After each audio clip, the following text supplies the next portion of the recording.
Assalamualaikum warahmatullahi wabarakatuh. Kita berjumpa lagi pada mata kuliah aplikasi komputer atau instructional computer teaching. Pada pertemuan ini saya akan membahas tentang penggunaan Word dikaitkan dengan menyajikan format pada tulisan ilmiah. Yang mau kita bahas itu ada 3 bagian. Yang pertama, bagian tentang bagaimana cara membuat tabel. Yang kedua, bagaimana cara membuat struktur. Dan yang ketiga, bagaimana cara membuat rumus. Nah, mari kita mulai saja ya. Saya ambilkan dari format yang baru. Ya, dalam membuat tabel ya, dalam penulisan ilmiah, Anda harus perhatikan beberapa hal ya. Pertama, ini saya sesuaikan dulu dengan format ilmiah yang sudah pernah saya bahas. Layoutnya saya buat A4 ya. A4 sekaligus ini saya mengulang ya. Marginnya kita buat yang standar. Ya, kemudian fontnya kita buat Times New Roman 12. Oke. Biasanya spasi yang dipakai itu 2 spasi. Tetapi dalam menulis tabel atau membuat tabel, maka spasinya tidak 2, tetapi spasinya itu 1 ya. Tolong diingat ya, spasinya itu 1. Nah, pertama begini, judul tabel itu harus center. Ini, center. Misalnya ada tabel. Tabel harus ada nomornya. Misalnya saya buat tabel nomor 12. Spasi, titik 2, kemudian judul tabel. Misalnya judulnya adalah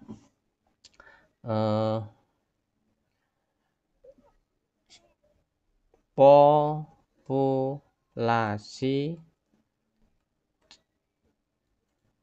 SMPIT Bakti Insani ya. P-nya besar gitu. Nah, kemudian tabel itu terdiri dari baris dan kolom. Nah, untuk menentukan jumlah kolom terutama itu kita tulis dulu apa yang dibutuhkan. Misalnya kalau populasi kan kita bisa nulis nomor gitu ya. Kemudian setelah nomor itu kelas gitu. Nah, setelah kelas jumlah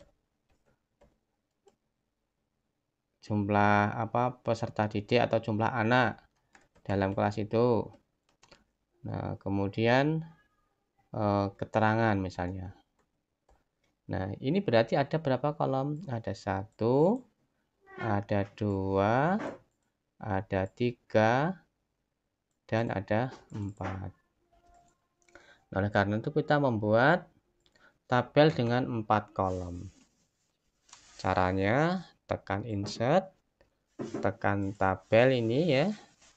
Lalu kolomnya kita buat 4. 1, 2, 3, 4. Barisnya kita sesuaikan dengan kebutuhan. Misalnya jumlah kelas SMP itu 3, kelas 7, kelas 8, kelas 9 berarti kita butuh 3 baris. Ya, setelah pas kita klik, lalu ini kita isikan tabelnya itu. Nomor, kemudian kelas, lalu jumlah anak, lalu keterangan. Nah, lebar kolom ini bisa disesuaikan. Kalau nomor kan isinya hanya 1, 2, 3. Kalau sebesar ini kan terlalu lebar, kecilkan. kelas masih terlalu lebar, kecilkan. Jumlah anak juga angka ya, tidak banyak, kecilkan. Termasuk juga keterangan, kecilkan. Nah, ini belum rata tengah, maka kita buat ini, kita klik gitu, lalu dibuat rata tengah. Nah, gitu. Nah, ini sudah kita pakai, jumlah kolomnya bisa kita hapus. Oke, bisa kita hapus. Nah, kemudian kita tinggal mengisi, ya, tinggal mengisi. Ya, ini kelas berapa? Ini kelas 7, kelas 8, kelas 9. Jumlah peserta didiknya berapa? Misalnya kelas 7 ada 125. Yang kelas 8 ada 130, kelas ya 25 juga misalnya. Yang kelas 9 misalnya ada 110 gitu misalnya. Nah, keterangannya berapa ini? Keterangan itu kalau dibutuhkan ditulis, kalau enggak ya dikosongi. Keterangan misalnya ini keterangannya pindahan 5 misalnya. Ini keterangannya tidak ada. Yang ketiga misalnya keterangannya keluar gitu 2 gitu misalnya ya. Oke. Jadi prinsipnya tabel itu ada nomornya, terus ada judulnya. Tabelnya dibuat berdasarkan jumlah kolom dan baris. Itu cara bentuk tabel yang pertama. Kemudian bentuk tabel yang kedua itu misalnya judulnya tidak pendek seperti ini. Judulnya tidak pendek seperti ini, tapi judulnya panjang. Misalnya judulnya begini. Tabel 13 gitu ya. Nah, judulnya adalah rekapitulasi nilai pendidikan agama Islam di SMP IT Bakti Insani Sleman Yogyakarta. Sebentar, Sleman ya, Sleman Yogyakarta gitu.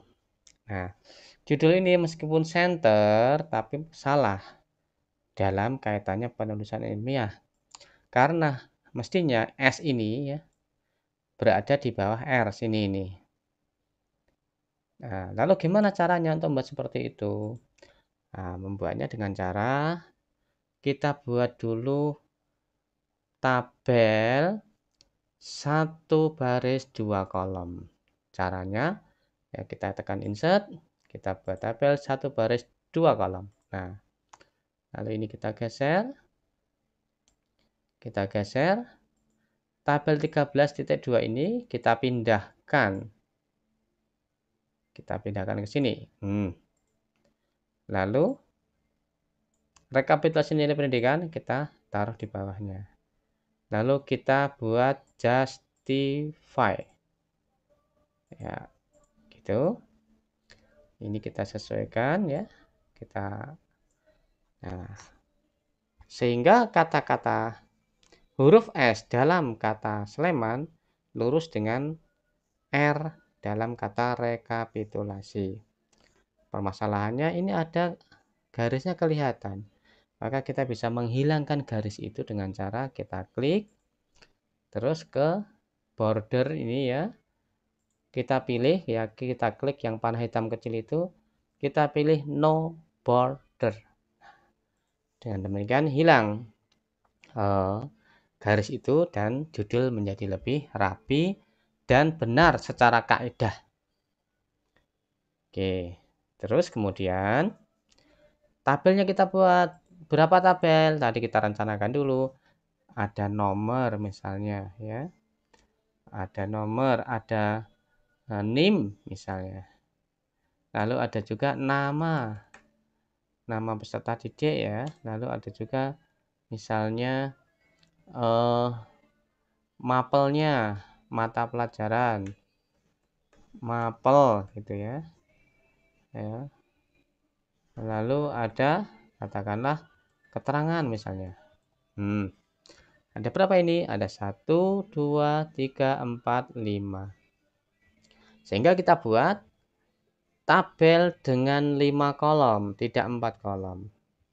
Caranya tekan insert, tekan tanda pendat di bawah tabel, 5 kolom, 1, 2, 3, 4, 5.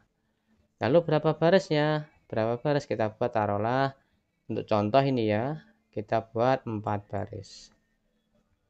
Kita isikan judul kolomnya, nomor, NIM, lalu nama, lalu mapel, kemudian keterangan. Gitu ya. Nah, karena yang diminta adalah nilai PAI, mapel PAI itu kan terdiri dari 4 ya. Ada bahasa Arab, ada SKI, ada Quran hadis, dan ada fikih. Nah, karena itu yang mapel ini kita jadikan 4 kolom. Gimana caranya? Caranya kita bisa tekan klik ini. 1, 2, ya, 3. Nah, oke. Setelah itu mapel ini kita gabung. Ini kita blok dulu, lalu kursor kita klik kanan ya, di mana kursor berada di tempat yang di blok. Lalu merger cell. Nih. Nah, mapel ini supaya lebih informatif kita ganti dengan pendidikan agama Islam gitu. Lalu kita pilih ini, saya singkat saja ya, fikih. Kemudian SKI, sejarah kebudayaan Islam. Bahasa Arab, ya, Quran hadis. Nah, gitu misalnya. Oke, tinggal kita merapikan lebar kolomnya. Nomor kita lebarkan, kita atur sekian. Ya, NIM kita atur sekian. Ya. Nama, nah biasanya nama anak-anak sekarang kan panjang-panjang, maka ini kita atur. Quran hadis kecilkan ya, ukuran yang kecil ini prinsipnya informatif. Kalau nilai kan angka ya, nilai kan angka, maka angka ya kira-kira segini. Nah, gitu. Di apa? Konsensusnya atau kesepakatannya segini. Gitu ya. Nah, supaya apa? Supaya nanti bisa memenuhi semua. Nah, Anda lihat sekarang coba keterangan kita kecilkan. Nah, gitu misalnya. Nah, di sini ya, kolom nama, kalau namanya panjang ini dirasa kurang. Nah, maka dari itu kita lebarkan dikit. Nah, kita isikan nama, nomor, NIM ini biasanya kita buat center. Nih. Kemudian kalau nama ini kita buat justify. Gitu. Lalu ini skor angka ya. Angka ini kita buat tengah ya. Kemudian keterangan ini ya kita buat tengah. Oke. Nah, kita rapikan lagi. Ini kalau ini selera ya, dirapikan gitu. Semakin tulisan Anda rapi, maka skor kerapian Anda bertambah. Oke. Perhatikan ya, setelah Anda belajar menggabungkan kolom, sekarang perhatikan. Kalau saya nulis di sini nomor 1 begitu, maka kalau diluruskan ini ternyata belum ya. Maksud saya FQ ini kan masih judul, fikih ini masih judul, SKI juga judul, bahasa Arab judul, Quran hadis juga judul, sehingga judul ini perlu 2 baris, tidak hanya 1 baris. Nah, karena itu kalau tadi kita sudah belajar menggabung kolom, sekarang kita menggabung baris. Caranya sama. Kita blok, klik kanan, merger cell. Anda lihat, bedakan ya. Bedakan antara yang sudah kita gabung dengan yang belum. Ya. Name juga kita gabung. Nih. Ini ya, merger cell.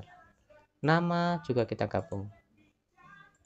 Nah, kemudian keterangan juga kita gabung. Nah, perhatikan. Ini sudah satu sel, tapi formatnya belum bagus ya. Anda lihat nomornya di atas ya, name juga di atas, nama di atas, keterangan di atas. Kita rapikan dengan kita taruh di tengah. Caranya kita blok, kita klik kanan, lalu tabel properties, kemudian klik cell, klik center. Kita oke, maka bentuknya rapi. Ya. Ini kita hapus karena untuk menentukan aja tadi sudah apa namanya selesai ya. Nah, ini sudah kita tinggal ngisi misalnya nomor 1 ya, ini apa namanya name dan nomor biasanya dibuat center ya. Ya, oke. Nomor 1, nomor 2, NIM-nya 924441017 misalnya. Namanya siapa? Misalnya namanya Silvia Widodo misalnya. Widodo ya. Nah, berapa lagi ini? 924444018. Gitu. Siapa namanya? Kita bisa tulis sembarang aja, sekedar contoh ya. Budi Agustina misalnya. Berapa nilainya ini? Ya, nilainya sembarang ya. 56, 47, 54, 62. Nah, keterangannya apa? Keterangannya kalau nulis seperti itu ya kurang misalnya. Kurang. Tapi juga ada namanya Budi. Budi ya. Nilainya 78, 98, 87, 96 gitu. Nah, hasilnya apa ini? Baik. Gitu. Nah, jadi kita sudah belajar bagaimana membuat tabel yang biasa, membuat judul, ketika judulnya itu satu baris caranya seperti apa, ketika judul itu dua baris caranya seperti apa, bagaimana menggabungkan kolom, dan bagaimana menggabungkan baris, serta menentukan format penulisannya. Oke, kemudian kadangkala kita itu membuat tabel, tapi tabelnya itu panjang, sehingga kertas itu nggak cukup. Nah, sebagaimana Anda tahu ya, saya coba tunjukkan di layout ini ya. Orientasi kertas itu ada yang namanya potret seperti ini, ya, default ya, dimana yang lebar itu ke bawah gitu ya, yang lebar ke bawah gitu, namanya potret. Sebagaimana tampilan ini adalah potret, tampilan potret. Ya, oke lah, saya kecilkan supaya Anda tahu. Ini adalah tampilan potret. Ini ya, tampilan potret. Nah, ketika Anda mau membuat tabel yang panjang, maka tampilan potret ini menjadi tidak support ya, karena tabel itu harus dibuat sedemikian rupa hanya satu halaman, tidak boleh lebih ya. Nah, karena itu kita ubah dulu dari yang semula orientasinya itu potret diganti menjadi landscape. Tetapi harus dalam satu naskah, satu file. Sehingga ketika atas ini potret, bawahnya harus landscape. Caranya seperti apa? Nah, seperti ini caranya ya. Pertama, Anda tekan Ctrl Enter. Nah, sudah pindah halaman, tapi dua-duanya masih potret. Nah, kemudian setelah pindah halaman, tekan break ini ya, anak panah kecil hitam, break, lalu tekan next page. Nah, masih dua halaman. Tapi dua halaman ini sudah tidak ada hubungan. Artinya kalau kita mau ngubah-ubah ini, sini tidak terpengaruh. Kalau tadi terpengaruh ya. Nah, baru setelah itu kita orientasinya kita pilih landscape. Nah, Anda lihat ini sudah berubah jadi landscape ya. Sementara sebelahnya adalah portrait. Begitu caranya ya. Nah, setelah itu kita tinggal membuat tabelnya ya. Oke, saya besarkan biar Anda mudah mengikuti tulisannya. Saya tulis misalnya kita buat tabel tadi 14 gitulah misalnya. Tabel 14 tentang apa? Tentang daftar misalnya ya. Daftar inventaris SMP IT Bakti Insani Kabupaten Sleman Yogyakarta misalnya gitu ya. Nah, apa saja isinya? Kita bisa tulis misalnya. Ini ada nomor ya. Ada nomor inventarisnya berapa. Terus ada juga misalnya nama barang. Nama barang gitu toh. Apalagi tahun pembelian. Misalnya, apalagi masa pakai misalnya. Kemudian apalagi misalnya harga gitu ya. Lalu keterangan. Oke. Berapa itu? Kita hitung nih. 1 2 3 4 5 6 7. Oke, ada 7 kolomnya. Seperti biasa, kita tekan insert, caranya sama ya. Kita tekan tabel, kita buat 7. Ya, ada 7 ya. Kita buat kali 3 dulu. Gitu ya. Kita tulis nomor ya. Nomor inventaris gitu. Lalu apa? Nama barang. Kemudian tahun pembelian. Pembelian ya, bukan pemberian ya. Maknanya lain ya. Masa pakai, lalu harga, lalu keterangan. Nah, baru kita atur lebar kolomnya. Kita lihat ini. Oke, nomornya juga kita kecilkan segini ya. Nama barangnya oke. Sebesar ini ya. Masa pakainya kita atur ya. Ini ya, harganya. Nah, gitu. Keterangan kita. Nah, begitu ya. Kalau Anda mau nambah jumlah baris, Anda cukup letakkan kursor di sebelah kanan gini, ini ya kursornya ada ini, lalu Anda enter. Nah, akan tambah lagi. Kurang, letakkan lagi di kanan, enter gitu. Nah, para mahasiswa yang saya banggakan, kalau tabelnya itu panjang, maka sebaiknya Anda beri nomor kolom supaya Anda bisa bekerja lebih efektif.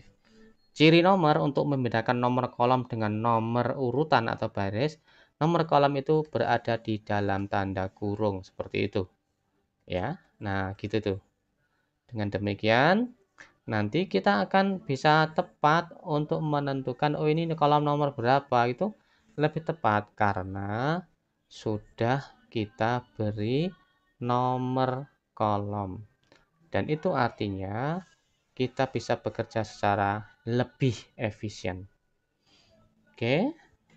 Nah, baru setelah itu untuk membedakan nomor sama-sama angka 1 tapi yang satu ini nomor kolom dan satunya itu nomor urutan atau nomor baris, maka Anda beri nomor 1 terus tanda titik. 2 tanda titik. 3 tanda titik begitu. Oke. Nah, nomor inventarisnya berapa? Misalnya ya. Misalnya 057 garis miring SMP ITBI garis miring tahun 21 misalnya gitu ya. Nama barangnya apa? LCD. Nah, apa nama kepanjangan LCD itu? Liquid Crystal Display. Ya, cuma ini kalau nomor bukan urut, ini sebaiknya justify. Gitu ya. Ini juga justify. Gitu. Tahun pembelian tengah, masa pakai tengah, harga tengah, keterangan biasanya juga justify. Gitu ya. Tahun pembelian berapa? Misalnya 2019. Masa pakai kita perkirakan 3 tahun. Misalnya ya, harganya berapa? LCD ya rata-rata kan 7.500.000. Ya, gitu. Keterangan dulu kita belinya new atau baru. Gitu. Oke, berikut berapa? 058. SMPIT Bakti Insani. Tahun misalnya pembeliannya ya 21 lah. Tahun 21. Biasanya kalau tahun itu kalau kita nulis 2 digit atasnya diberi koma atas gitu ya. Biasanya hanya untuk membedakan aja. Apa yang dibeli? Misalnya komputer. Komputer. Kapan tahun pembeliannya? 2019. Atau gini, kalau tahun mestinya juga sebaiknya 18 katakanlah gitu ya.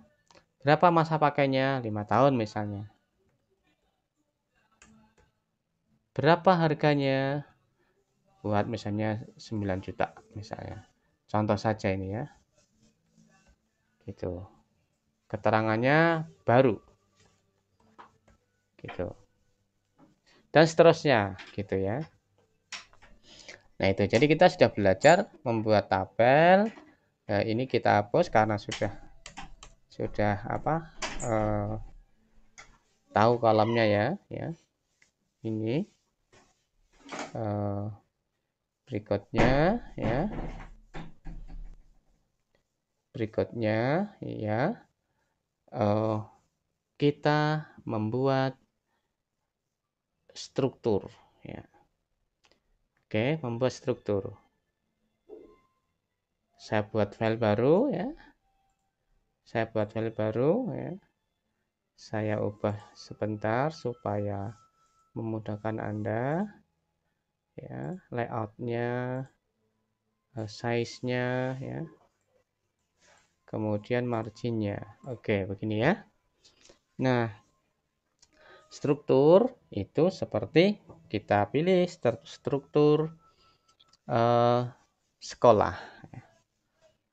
Kalau struktur kita mulai dari insert, ini insert, kemudian ada shape. Tekan anak panah hitamnya, lalu kita pilih text box. Ini, nah ini text box, taruh di sini. Text box. Tulisannya misalnya kepala sekolah gitu. Fontnya, ukurannya Anda bisa besarkan ya. Kalau untuk struktur ya, fontnya tidak harus 12. Anda bisa boleh 24, boleh 26, boleh 22 gitu ya, terserah. Saya pilih nomor 24. Oke, ini ya. Taruh di tengah supaya lebih bagus. Lalu di bawah kepala sekolah itu akan ada wakil kepala sekolah. Kita tidak perlu membuat kotak lagi, kita cukup mengcopy. Ctrl C, Ctrl V, Ctrl V, Ctrl V. Nah, berarti sudah ada kotak 3.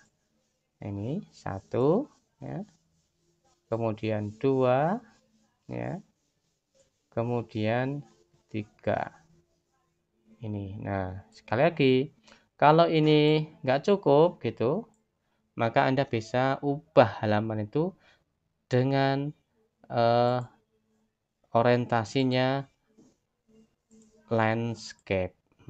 Gitu.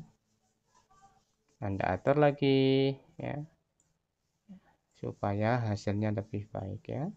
Perhatikan, ini tidak sulit ya, tidak tidak angel gitu ya, bahkan cenderung mudah, tetapi Anda hanya perlu kerapian dalam menulis. Gitu. Kemudian setelah ini ya, setelah di bawah wakil kepala sekolah, wali kelas. Kita biar mudah kita buat 3 aja wali kelasnya. Kita bisa copy lagi ya, bisa ngopi double. Kalau tadi saya ngopinya satu-satu, sekarang saya bisa ngopi double. 3 ini saya copy sekaligus dengan cara klik gitu, lalu tekan shift, ini dipilih lagi, klik, ini dipilih lagi, klik gitu, ada 3 yang terpilih ya. Lalu tekan Ctrl C, lalu tekan Ctrl V, muncul 3. Nah, kita tinggal menarik. Nah, gitu. Dengan demikian, kotaknya akan ukurannya sama dan Anda lebih cepat bekerja. Gitu. Nah, kemudian dalam struktur itu ada garis komando, ada garis koordinasi. Kalau garisnya itu tidak putus-putus berarti garis komando. Kalau garisnya itu putus-putus berarti garis itu koordinasi. Ya, kita tekan insert dulu gitu. Kemudian shape, lalu pilih garis line ini ya. Tak gitu. Kita buat garis di sini. Ingat, membuat garisnya tidak perlu khawatir tidak lurus. Misalnya nanti tidak lurus, misal ini ya. Coba saya ulang supaya Anda ya. Saya ulang ya. Supaya Anda tahu misalnya garis nggak lurus. Misalnya saya garis nggak lurus, begini ini kan nggak lurus ini. Maka kita nggak perlu khawatir karena di sini ada kontrolnya. Caranya atas ini dinolkan. Ya, dinolkan. Nah, kalau sudah 0, ini sudah lurus. Kita tinggal menggerakkan ke bawah ya dengan menekan tanda panah di keyboard Anda ke bawah, atau kita juga bisa membawa dengan mouse. Gitu ya. Membawa dengan mouse. Kemudian kalau dirasa garis ini terlalu kecil dan warnanya mau hitam, maka ubahnya di sini. Kita klik. Kalau kita memilih hitam, merah gitu, maka garisnya berubah jadi merah. Kalau kita milih hijau, maka garisnya juga berubah jadi hijau. Kita milih biru, jadi biru dan seterusnya. Standarnya kita pilih hitam. Setelah hitam, kita pengen lebih besar. Nah, coba lihat, perhatikan garisnya. Itu ya, bisa menjadi berubah lebih besar kan. Nah, ketentuannya kalau garis itu kita milihnya 1,5 gitu. Oke. Kemudian berikutnya kita akan memilih garis tapi yang ada panahnya ya. Maka prosedur atau langkahnya sama. Insert, shape, lalu pilih yang line around ini yang ada panahnya. Kita klik, taruh di sini ya. Ke bawahkan. Kalau nggak lurus tidak masalah, bisa kita atur nanti. Itu ya. Ini sudah 0 berarti sudah lurus ya. Kita rapikan ya, warnanya kita pilih, warnanya warna hitam. Kemudian ukurannya kita pilih 1,5. Gitu. Tanda panah ini juga diperlukan di sini sama sini. Karena itu kita bisa mengcopy. Caranya Anda pilih ya. Ctrl C, Ctrl V sudah muncul. Ctrl V sekali lagi. Nah, lalu kita bawa satu-satu. Ini kita bawa ke sini. Gitu ya. Ternyata kepanjangan kita bisa atur panjangnya dengan cara menekan Ctrl terus tekan anak panah ke bawah di keyboard itu. Ya, di keyboard. Nah, Anda lihat itu. Ya. Tekan shift bukan Ctrl ya. Tekan shift lalu anak panah bawah Anda pilih. Lebih kecil kan ini. Kalau ke atas lebih panjang. Ya, kalau anak panah yang atas di keyboard itu. Tapi kalau anak panah yang bawah maka menjadi lebih kecil. Anda tinggal milih berapa ukurannya. Setelah sesuai, maka Anda atur, Anda letakkan, Anda bisa jalankan dengan mouse atau Anda jalankan dengan panah. Masih kurang, Anda kecilkan lagi. Gitu. Sampai bentuknya sesuai dengan keinginan Anda. Yes, bagaimana dulu yang pernah saya tanyakan, sampaikan ke Anda, komputer itu alat, harus menyesuaikan Anda. Ini belum rapi, ya. Kalau apa namanya, dikecilkan nggak jelas, tapi kalau kita besarkan, coba lihat, ya, ini belum rapi, lihat, nih ya. Maka kita rapikan. Caranya kita naikkan supaya pelan, kita bisa tekan kontrol panah, itu naiknya pelan. Gitu. Oke, kurang geser sedikit, geser kiri sedikit. Nah, udah rapi. Ini bisa turunkan sekali aja. Nah, bisa diatur. Nah, ini kan lebih rapi tuh. Oke. Ini juga bisa diturunkan. Sesuaikan dengan sebelahnya. Ya. Ini panahnya menjadi tidak rapi, bisa ditambah shift panah ke atas. Gitu ya. Ya, kalau kepanjangan ya diatur sesuai. Sekali lagi disesuaikan dengan kebutuhan Anda. Gitu. Nah, lalu yang sini ya sama, cuma kalau kita membuat dari ini, dari garis ini kelamaan, kita cukup mengcopy ini bisa kita hapus. Yang panjang bisa kita hapus, kita bisa mengcopy yang ini. Nah, Ctrl C, Ctrl V, lalu kita bawa ke ini. Nih, letakkan di situ ya. Kalau belum rapi, dirapikan. Nah, oke. Ini juga dirapikan. Anda akan kalau rapi tulisannya apa katakanlah rapi strukturnya akan lebih bagus. Oke, kepala sekolah. Di bawah kepala sekolah apa? Oh, ini coba kita isi dulu ya, kepala sekolah. Di bawah kepala sekolah kan ada namanya wakil kepala sekolah. Kita tulis waka.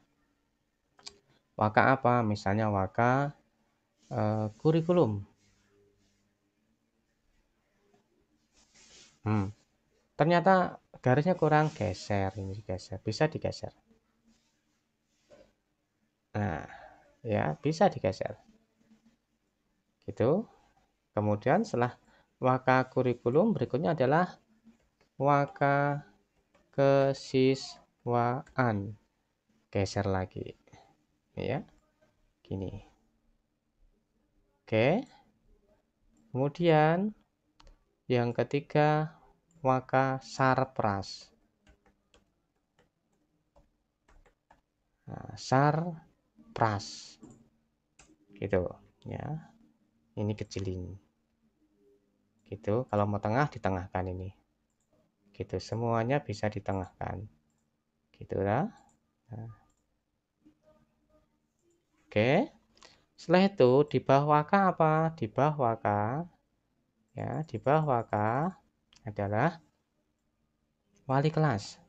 Asumsinya kita punya 3 kelas. Berarti ini wali kelas 7. Tengahkan. Nah, ini wali kelas 8. Ini wali kelas 9. Nah, kotaknya enggak lurus, kita bisa atur lurus. Lurus atasnya ya. Kita dekatkan juga boleh supaya tidak terlalu boros space-nya ya. Nah, kita center. Gitu. Ini juga iya ya, kita naikkan, luruskan gitu. Nah, kita naikkan. Ini juga iya. Nah, dengan demikian apa namanya? Tulisan kita akan rapi. Terus kita butuh panah ke bawah. Boleh ngambil, boleh ngopi. Apa namanya? Tergantung kita. Saya copy biar lebih cepat. Ctrl C. Ctrl V. Nah, ini bisa kita taruh di sini. Nah, bisa kita kecilkan. Nah, gitu. Kalau nggak lurus, bisa kita luruskan. Ini format diklik, ini di-nolkan sini nih. Nah, lurus kan? Nih, lihat. Masih kurang kecil, kecilkan lagi nggak apa-apa. Gitu ta? Ini kecilin. Menjadi nggak lurus, nolkan lagi. Gitu. Ini sudah pas. Kita tinggal mengcopy. Ctrl C, Ctrl V, Ctrl V. Ya, ada 2, kita tinggal narik ke sini. Gitu. Nah, sudah ada garis ya. Nah, kemudian perhatikan ini belum menyatu. Maksudnya kalau saya ngeklik satu ini, yang terpilih hanya satu ini tak. Kalau saya ngeklik ini, ya, yang terpilih hanya satu garis tak, satu garis ini ya, satu garis yang lurus ini. Ya. Kalau saya ngeklik ini hanya satu, tak? Nah hanya satu.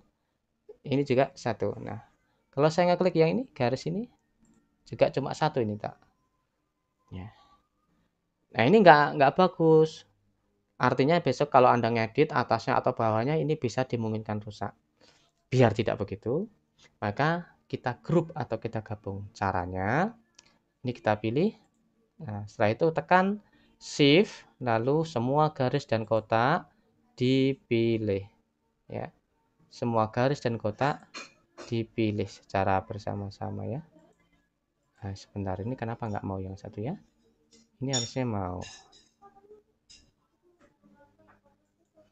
Ini ya, dipilih semuanya.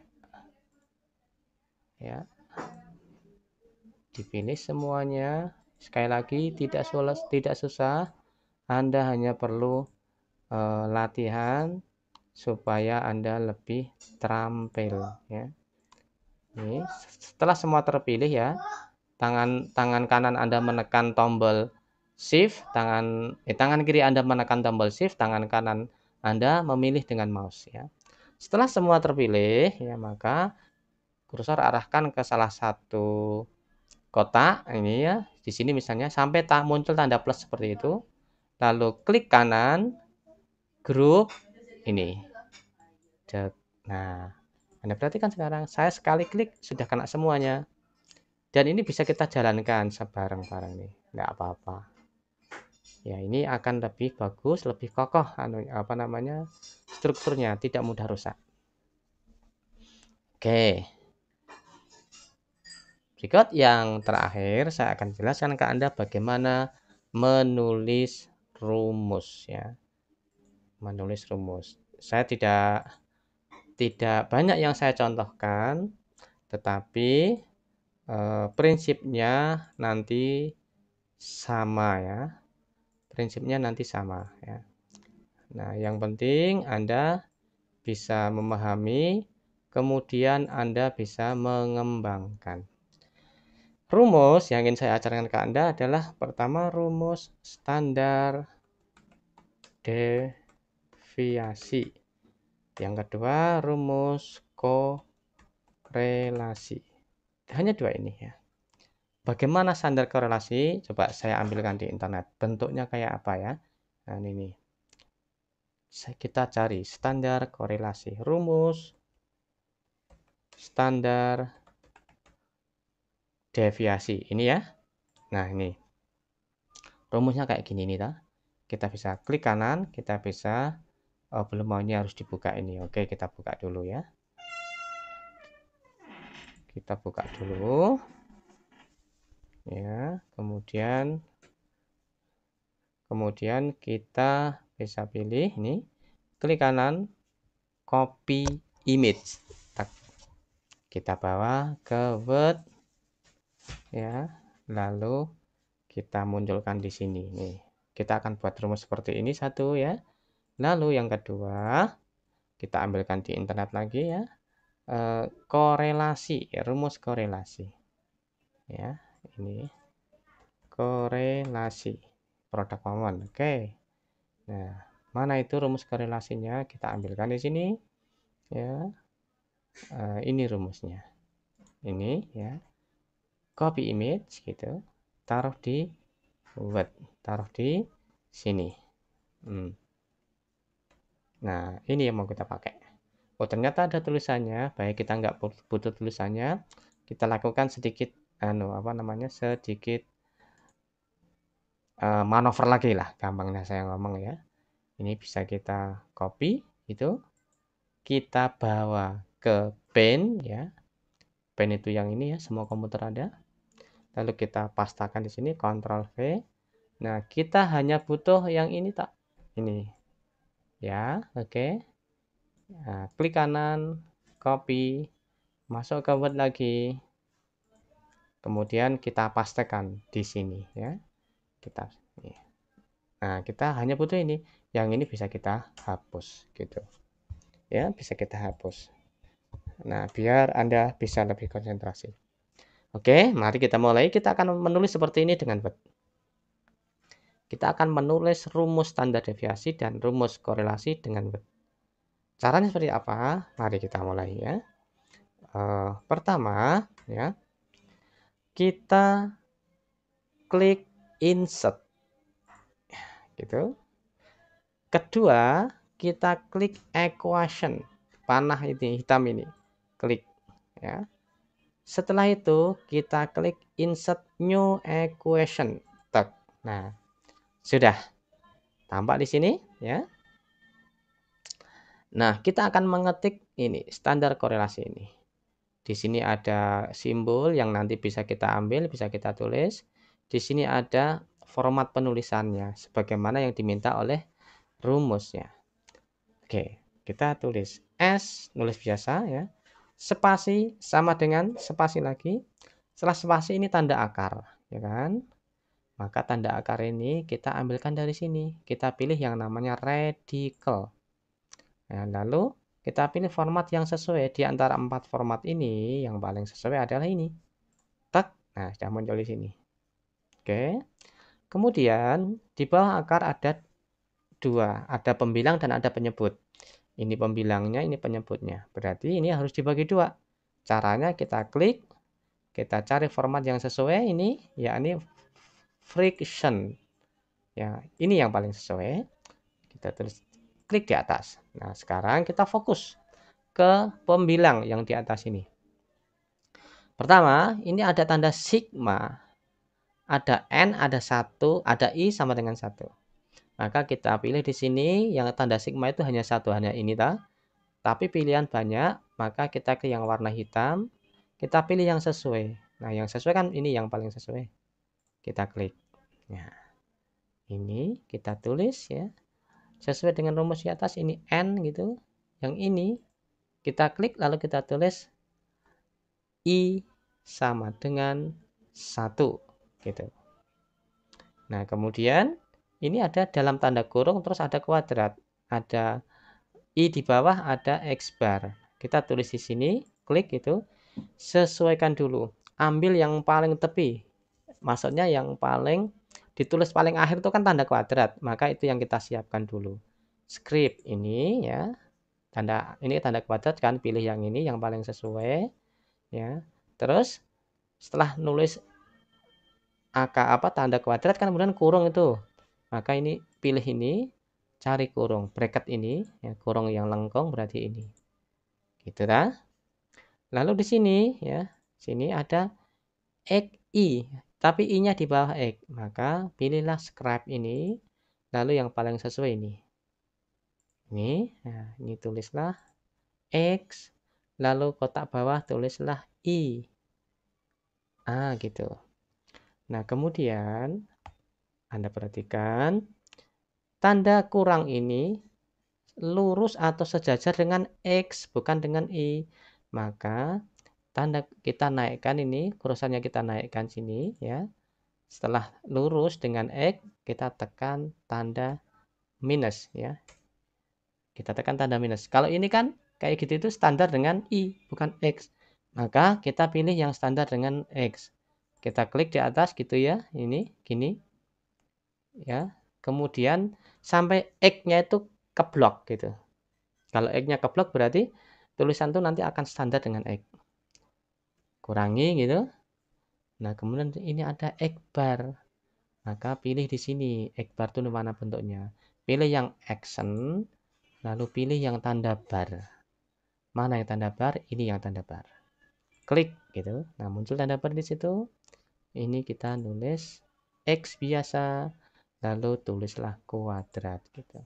Jadi, yang harus Anda ingat, kalau Anda menulis pakai pena, yang ditulis terakhir itu yang Anda siapkan paling dulu. Ya. Kemudian ini N min 1. Nah, Anda lihat ini, tulisan standar deviasi ini sudah sesuai dengan ini. Anda bisa bandingkan ya, bisa Anda sesuaikan. Biasanya kalau font ini Anda boleh milih ukurannya 14. Gitu. Ya, jadi ini standar deviasi ini rumusnya kayak ini. Gitu. Oke, ini supaya lebih lebih berurutan saya taruh di sini ya. Gitu ya. Nah, itu ya. Ini saya hapus. Gitu. Oke, satu langkah lagi. Bagaimana caranya kalau membuat rumus korelasi produk momen? Gitu. Caranya sama persis ya. Anda perhatikan. Ini ditengahkan dulu ya. Nah, pertama insert, kedua equation, ada tanda anak panah, diklik. Berikutnya pilih insert new equation. Itu. Nah, kalau tadi S-nya nggak ada ekstensi apa-apa, sehingga saya bisa langsung nulis. Tapi sekarang ini ada R lalu XY. XY-nya di bawah R. Maka tidak bisa langsung kita tulis, tapi kita pilih formatnya dulu. Format yang paling benar adalah ini, yang paling tepat ya. Untuk nulis R, XY. Klik. Nah, maka ini kita tulis R kecil. Kemudian ini XY-nya juga kita tulis. Gitu. Lalu sama dengan ini tanda sama dengan lurus dengan R, bukan lurus dengan X dan Y. Karena itu kursor kita naikkan sampai huruf R tertutup dengan blok ya, sampai huruf R tertutup dengan blok gitu ya, seperti itu ya, sejajar, spasi, tanda sama dengan, spasi lagi gitu. Jadi disejajarkan dulu baru ditulis ya. Berikut seperti tadi, ada pembilang, ada penyebut. Maka kita pilih friction dan bentuk yang paling sesuai. Oke. Nah, atas ini Anda bisa nulis N karena nggak ada ekstensi, Anda langsung nulis. Nah, ya, kadang N-nya besar, kadang N-nya kecil. Saya menulisnya sesuai dengan rumus yang ada ya, supaya Anda tidak bingung. N, kemudian itu ada sigma XZ. Sigma belum ada, makanya kita cari di large ini, format yang paling sesuai ini. Klik sigma, lalu ini kita tulis XZ. Nah, saya sesuaikan, kalau di situ besar, saya buat besar. Lalu ada tanda kurang sejajar dengan Z. Sudah tepat, nggak usah diubah-ubah, kita langsung menekan tanda kurang gitu. Lalu ada sigma X kali sigma Z. Nah, sigma belum ada, kita pilih di sini format yang paling sesuai. Ini sigma X gitu.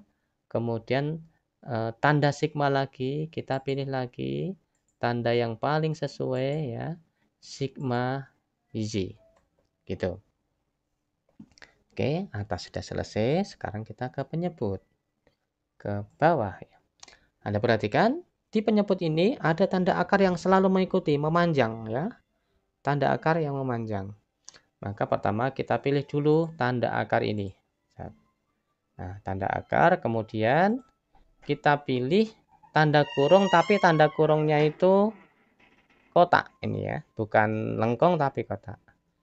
Kita pilih bentuk yang paling sesuai ini, ya kan?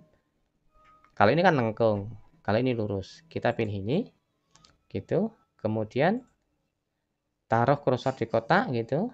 N nggak ada ekstensi apa-apa, kita tinggal nulis N gitu ya. Setelah tanda N lalu ada sigma X kuadrat.